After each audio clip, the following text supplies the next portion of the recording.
Assalamualaikum warahmatullahi wabarakatuh. Pada pertemuan kali ini, kita akan membahas mengenai pengawetan hasil perikanan yang berlangsung secara alami.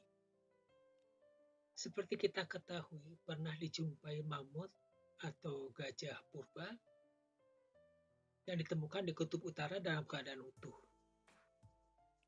Kita tahu bahwa mamut hidup pada zaman batu. Namun gajah tersebut telah mengalami pengawetan secara alami di kutub utara, sehingga dia tetap utuh pada saat ditemukan.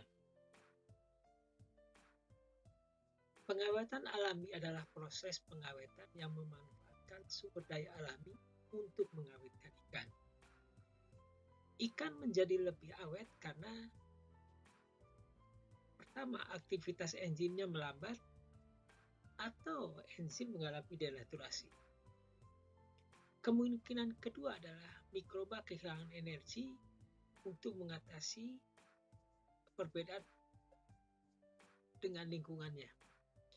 Atau mikroba mengalami kematian karena adanya senyawa toksin yang dikandung oleh senyawa pengawet.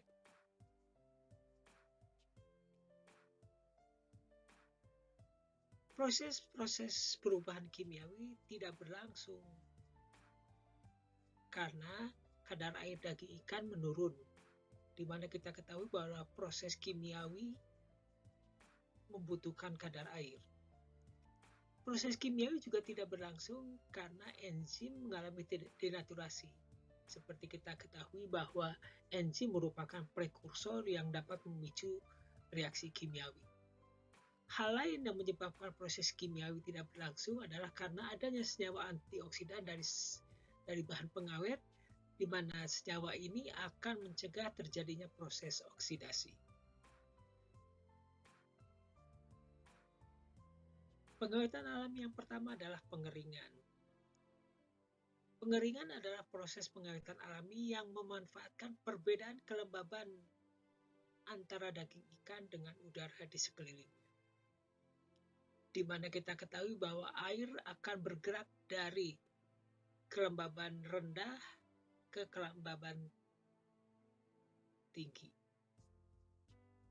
Cairan tubuh ikan akan keluar dari tubuh ikan ke udara sekelilingnya karena kelembaban daging ikan sangat besar, sementara kelembaban udara di sekelilingnya lebih rendah, sehingga air akan menguap, dan dengan demikian ikan akan berubah menjadi ikan kering.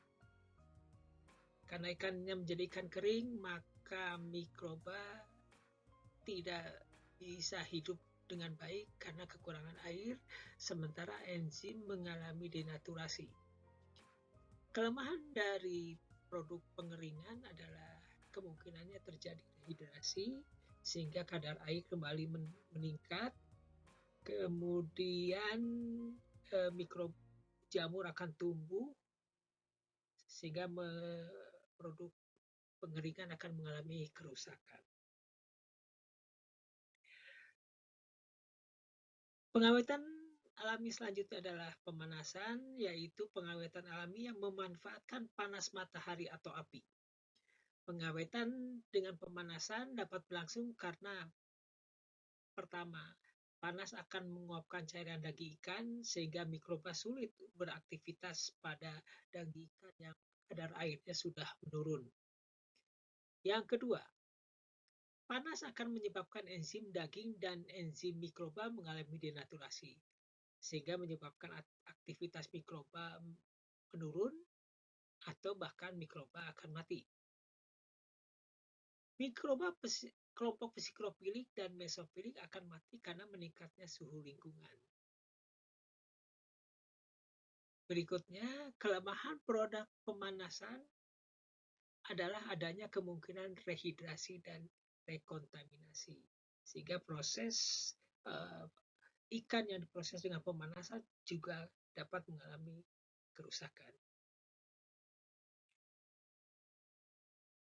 Proses pengawetan alami berikutnya adalah penggaraman. Proses penggaraman adalah proses pengawetan alami yang sudah lama dilakukan oleh masyarakat Indonesia. Ikan menjadi awet karena beberapa hal. Yang pertama, penggaraman akan menyebabkan tekanan osmosis di luar tubuh ikan meningkat, sementara di tekanan osmosis pada daging ikan dan sel mikroba lebih rendah daripada tekanan osmosis yang di luar daging ikan karena adanya penambahan garam.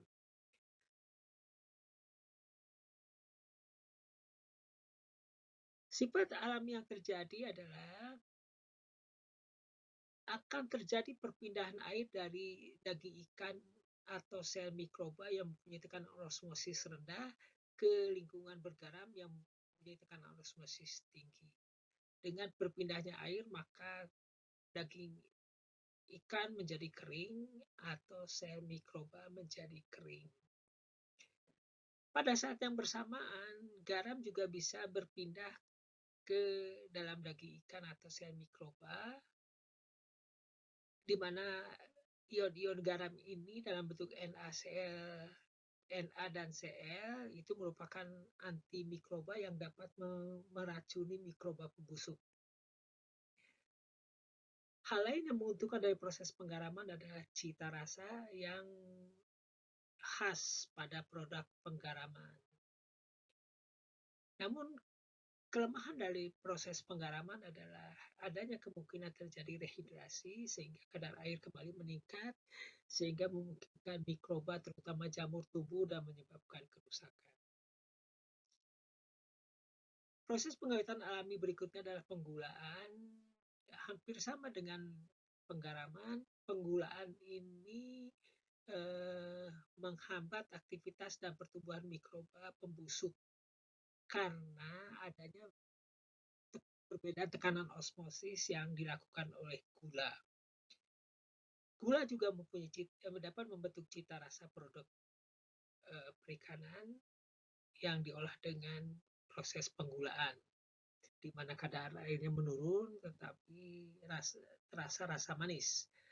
Sama kelemahannya dengan proses pengawetan dengan penggaraman, proses pengawetan dengan penggulaan memungkinkan terjadinya rehidrasi, di mana nanti dalam produk hasil penggulaan ini bisa tumbuh jamur atau kamir. Pengawatan alami selanjutnya adalah menggunakan senyawa asam,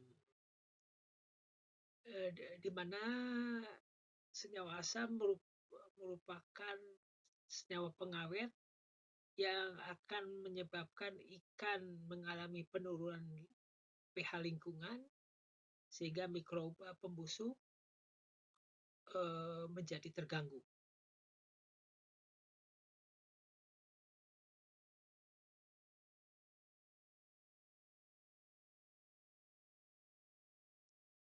Di samping itu, mikroba terpaksa mengeluarkan energi banyak untuk mengatasi perbedaan pH lingkungan yang lebih rendah dengan pH lingkungan yang berada dengan pH mikroba yang ada di sekitar pH 7. Untuk mengatasi perbedaan pH tersebut, mikroba harus mengeluarkan energi sehingga energi untuk aktivitas dan pertumbuhan menjadi berkurang. Semakin lama terjadinya kontak antara mikroba dengan pH rendah, maka semakin banyak energi yang dikeluarkan, bahkan bisa menyebabkan mikroba mengalami kematian.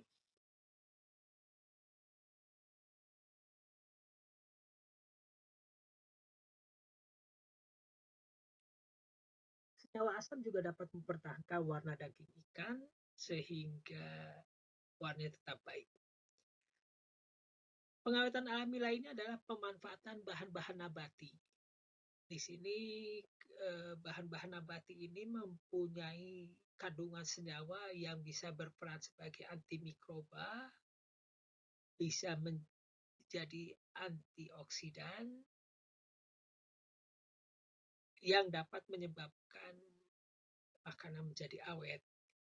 Bawang putih, kayu manis, keluak, belimbing wulu, dan cengkeh merupakan contoh dari bahan nabati yang dapat digunakan untuk mengawetkan hasil perikanan. Bahan nabati lain adalah dari daun-daunan, daun gambir, daun mangga, daun pandan, daun jambu, itu mempunyai senyawa-senyawa antimikroba dan juga mempunyai senyawa berupa minyak atsiri yang berperan sebagai antimikroba. Juga ada tanin yang bersifat sebagai antibakteri. Nah, demikianlah ulasan kita mengenai pengawetan alami yang sebenarnya sudah dilakukan oleh masyarakat kita. Penelitian-penelitian yang berkait dengan penggunaan bahan alami untuk pengawetan masih terus dilakukan untuk mendapatkan bahan alami yang efektif untuk mengawetkan ikan. Demikian pembicaraan kita akhiri. Kita akan melanjutkan dengan diskusi. Terima kasih.